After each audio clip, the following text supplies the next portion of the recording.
पद्मनाभं सुरेशं विश्वाधारं गगनसदृशं मेघवर्णं शुभाङ्गम् लक्ष्मीकान्तं कमलनयनं योगिभिर्ध्यानगम्यं वन्दे विष्णुं भवभयहरं सर्वलोकैकनाथम्. To my brothers and sisters in Guyana, I hope you had a beautiful Navratri. Now we look forward to the beautiful period of Deepavali.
The tragedy of human history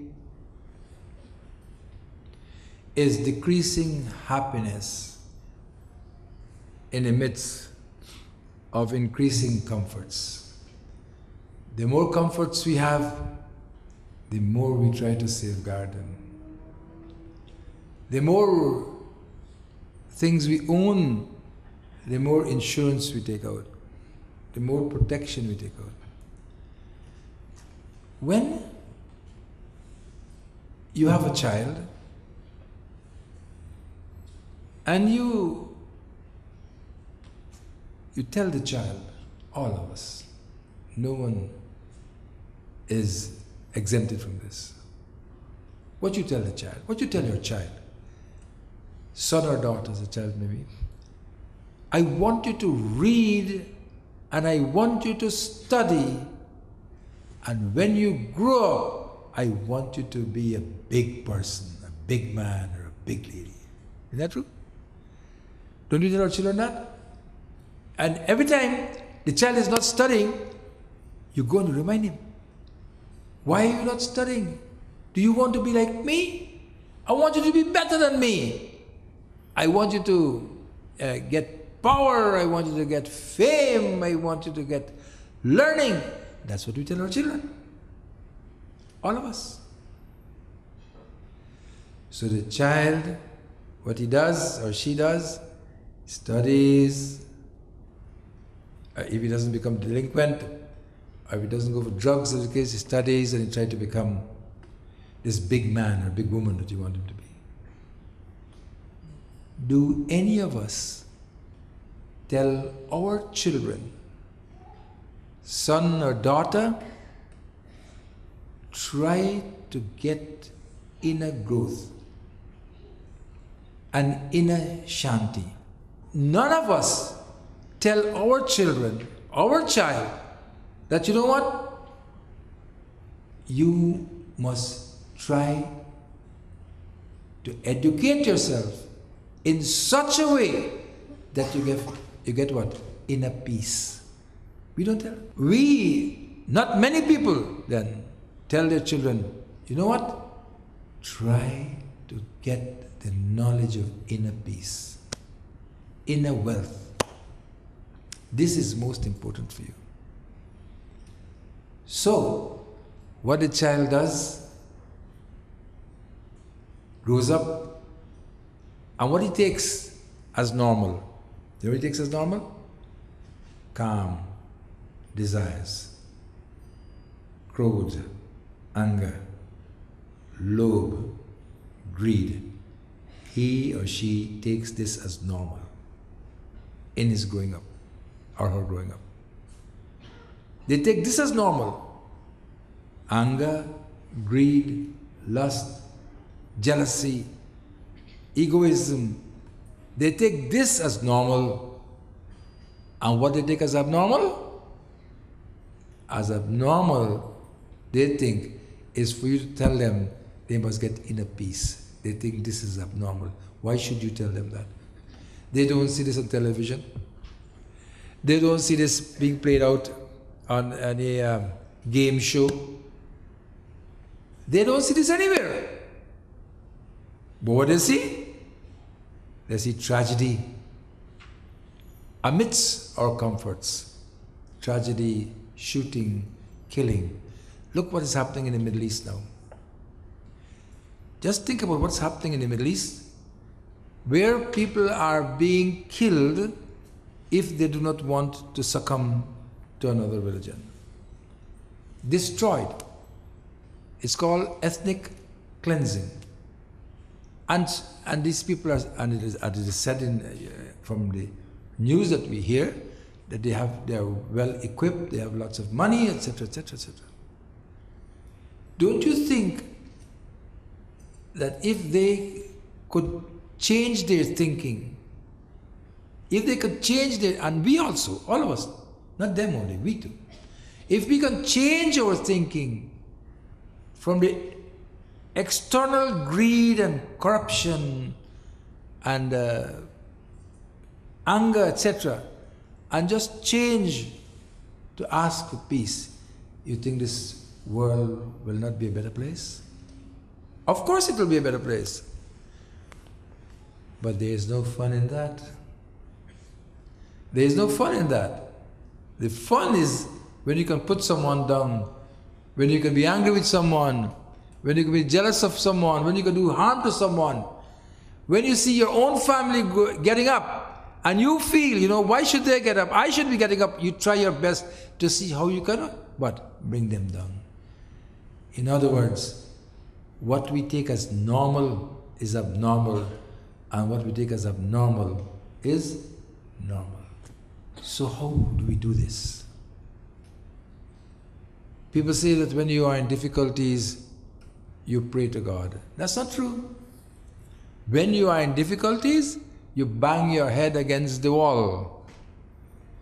You phone this person, you phone that person, you're asking, what can you do for me, what I can do for you, etc., etc. Don't we? We do this. We phone, we talk to people, we go and ask, you bend your knees to people. For us to get normality, which is the inner peace, and get away from the abnormal, which is anger, greed, and hate, etc., we must seek the grace of God. 9 days you are here, most of you. You do fasting, you do prayer, you come, you sing bhajans, late into the night, you don't eat your normal food, etc. You know why? Because We want to win the grace of God. The grace of God is not away from us. You know, just like how there's an underground well, water, and you have to tap it before you can get the water, right? You got to go with like artisan people. They bore the earth and they go down to where the water lays, and then the water comes out under pressure. Similarly, grace is like that. We just have to know to tap it. So when the Panditji is doing the sankalpa, and you must look at the, here if they're saying this. You know, when you're doing a puja, most of you do pujas here, and the Pandit say, well, you do the sankalp now, and he puts some flowers in your hand and so forth. He calls your name, the type of puja you do, Hanuman puja, whatever puja you do. And he says what? Sri Parameshwara Prityartham Aham Idam Karishye. This he must say. It says, I perform this karma to win the grace of Parameshwara. You have to win his grace. We come here just to win the grace of the Lord. When you win, and this can only come when you pray without any inhibition. In other words, you can't have something at the back of your mind when you come to pray. I'm praying for this, I'm praying for that. Then you will not win his or her grace. You will not win it. You will get some benefit, but you won't win that total grace. That total blessing would not come to you unless you surrender completely to the Lord.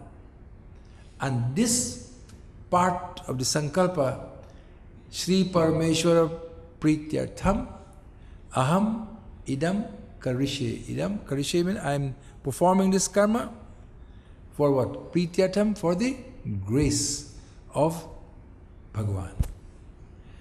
And when you get the grace of Bhagavan, then we will then be able to understand the normality of life is to get inner peace.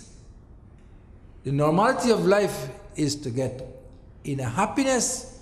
The normality of life is to love.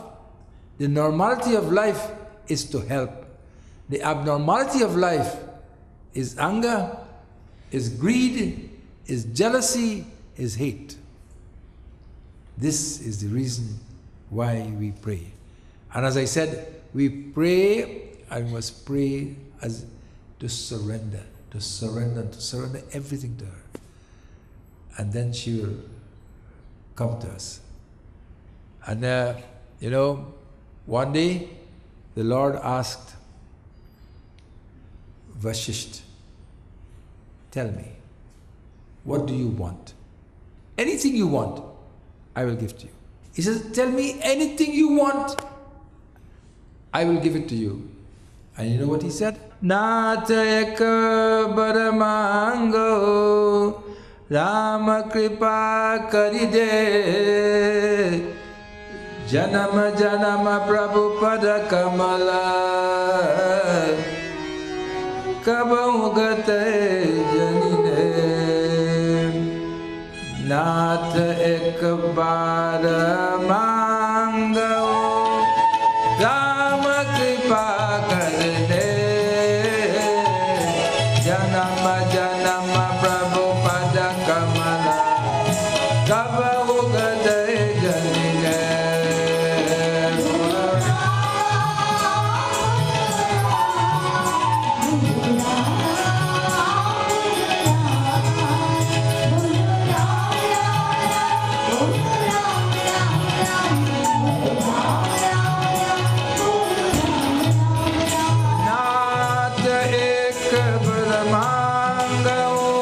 Lord, I want one boon. Rama Kripa Karide. Grant it in your mercy to me. What boon? Janama Janama Prabhu Janama Janama Prabhupada Kamala. Life after life, your beautiful lotus feet. Kabahu Gataya Janide. Must never be removed from me. Bolo Ram, Bolo Ram.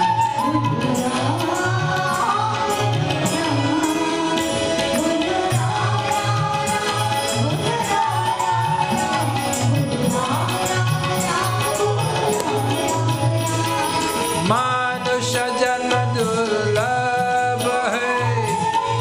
This life of man is difficult to get. And when we get it, we must look for His grace.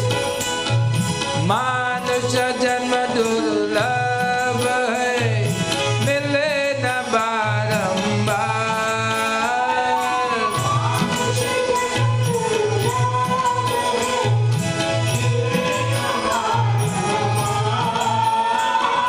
Vakka phala joge para bahuri na lageda.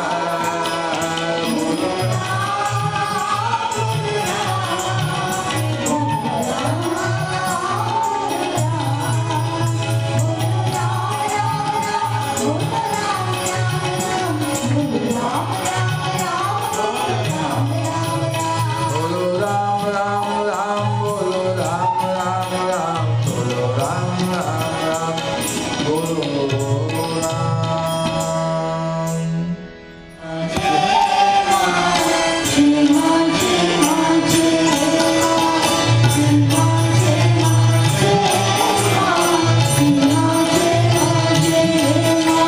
Jai Ma, Jai Ma, Jai Ma, Jai Ma.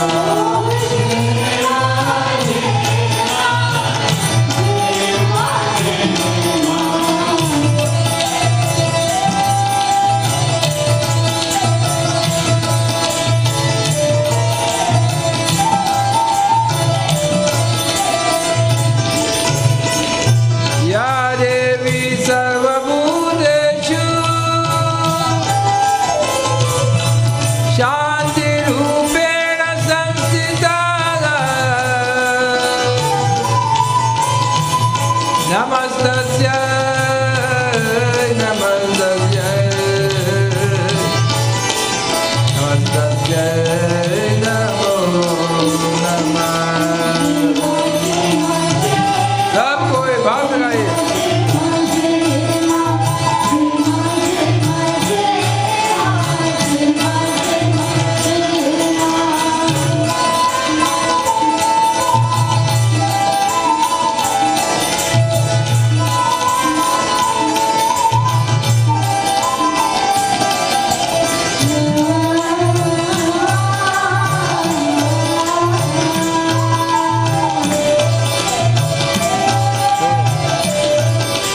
Mata Rani.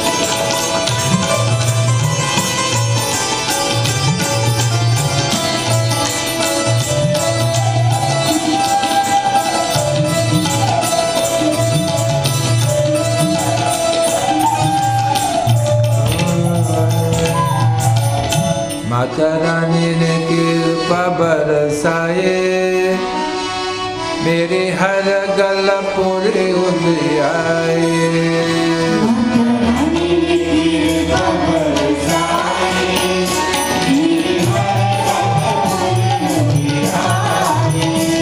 Mata Rani ने कीर्ति बरसाए मेरे हर गल पूरे उदियाए.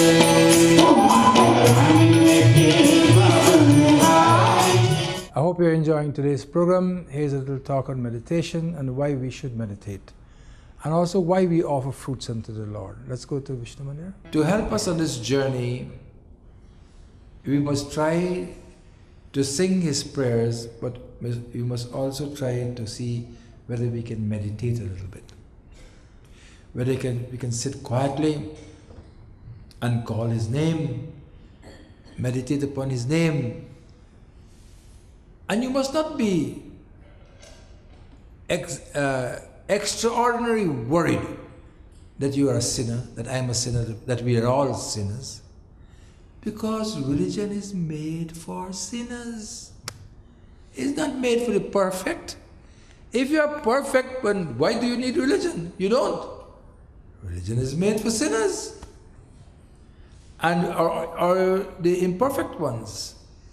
And because of this, when you do meditate from time to time, you'll find that your meditation, in your meditation, your mind goes astray, and then you accost yourself, and you say, you know what?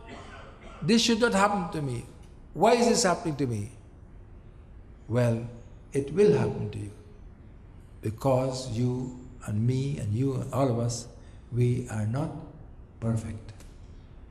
You know how long, how many years the rocks had to meditate before they become plant life? You don't believe this, but it's true. Rocks have consciousness too. Only the Vedas said this. You don't find this anywhere else. And the plants had to meditate for so many years to become an animal. And the animal had to meditate so long to become a human. But sometimes the difference, it is difficult to tell between a human and an animal human. Sometimes different. But anyhow. So meditation is a slow process. It's not a quick process that you can go in, look between the eyes of your brow, between your eyes and in the middle of your forehead, and God will come to you. You will only get a headache. If you constantly look between the brows of your eyes, you just end up with a headache. You have to have the purity of heart. And everything in nature, like meditation, comes slowly. How does the sun rise? Have you ever seen the sun rise? You see the golden horizon first. You see the golden horizon, then the golden horizon rises up, and then you see the edge of the sun. And then the sun comes up slowly, slowly, slowly. You see how your hair grow? You don't know your hair grow. All you know, oh, it's time for me to cut my hair. Isn't that true? You don't see your nails grow until you scratch somebody, and then you know that it's time for you to cut your nails. That is how nature is, and that is how meditation is. That is how prayer is, and that is how grace comes upon us. Don't feel that grace will come upon us one time, bam, like that. No. It's a slow process. You can't hasten it, because the mind is filled with vasanas. Vasanas mean tendencies from the past. So you come to the Lord and you offer your fruit. You know what your fruit is? Your fruit, your offering to the Lord, is your vasanas. You are offering to the Lord your vasanas. Vasanas mean your tendency to hate, your tendency to greed, etc., etc. That is your vasana. And when you come to offer the fruit unto the Lord, that is what you're offering. Lord, rid me of my vasanas. And when He rids you of your vasanas, you then surrender to Him. And when you surrender to Him, you leave everything to Him. You do not have to carry the cross anymore. Well, what? We say we surrender, but the cross is on our back still. And we can't surrender. I would like to thank you very much for all the support you're giving to us.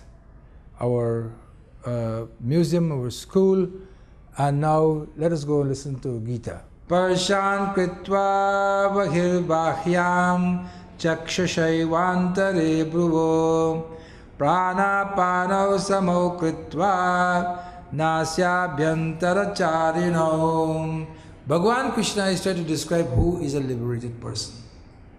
Who, because he was talking about liberation in the last two verses, when he says Abhitau Brahma Nirvanam for the last shloka, and in the shloka before he talked about Brahma Nirvanam, which is liberation. Both shlokas have Brahma Nirvanam in it, the 26th and the 25th shlokas. And so I know that you don't read it, but I'm going to read it again for you here. It says, I want to describe to you what are the characteristics of a liberated person. So what he says? Sparshan kritva vakirvahyan. Those persons who are not, sparshan means sense objects, such as song, etc. Kritva, keeping, bahir, external, bahyan, unnecessary. When they look, all of us are attracted by the external world, isn't that right? We see, we get attracted. We smell, we get attracted. We hear, we get attracted. So we touch, we get attracted. One who is not attracted by the external world, in other words, what I told you about this morning, teach the child not only external happiness but inward peace. The one who have inward peace, chakshurai vantare bhruvo, and who, even when he sees, he does not see. In other words, you look, you see things happening, don't like it, you don't see it. Bhruvo means look between the eyebrows. It does not mean you must look between the eyebrows, it means you must look internally. Don't look outside, you must look internally. The outside doesn't please you, close your eyes. When you're listening to some good music, what do you do? When a person is singing so beautifully, what do? You close your eyes. You know why you close your eyes? You don't want to be distracted by anything external. You want to enjoy that music fully. And even then we don't enjoy it fully because our thought waves take us a different. But at least you close your eyes and you enjoy. Chakshur pranapano samau kritva.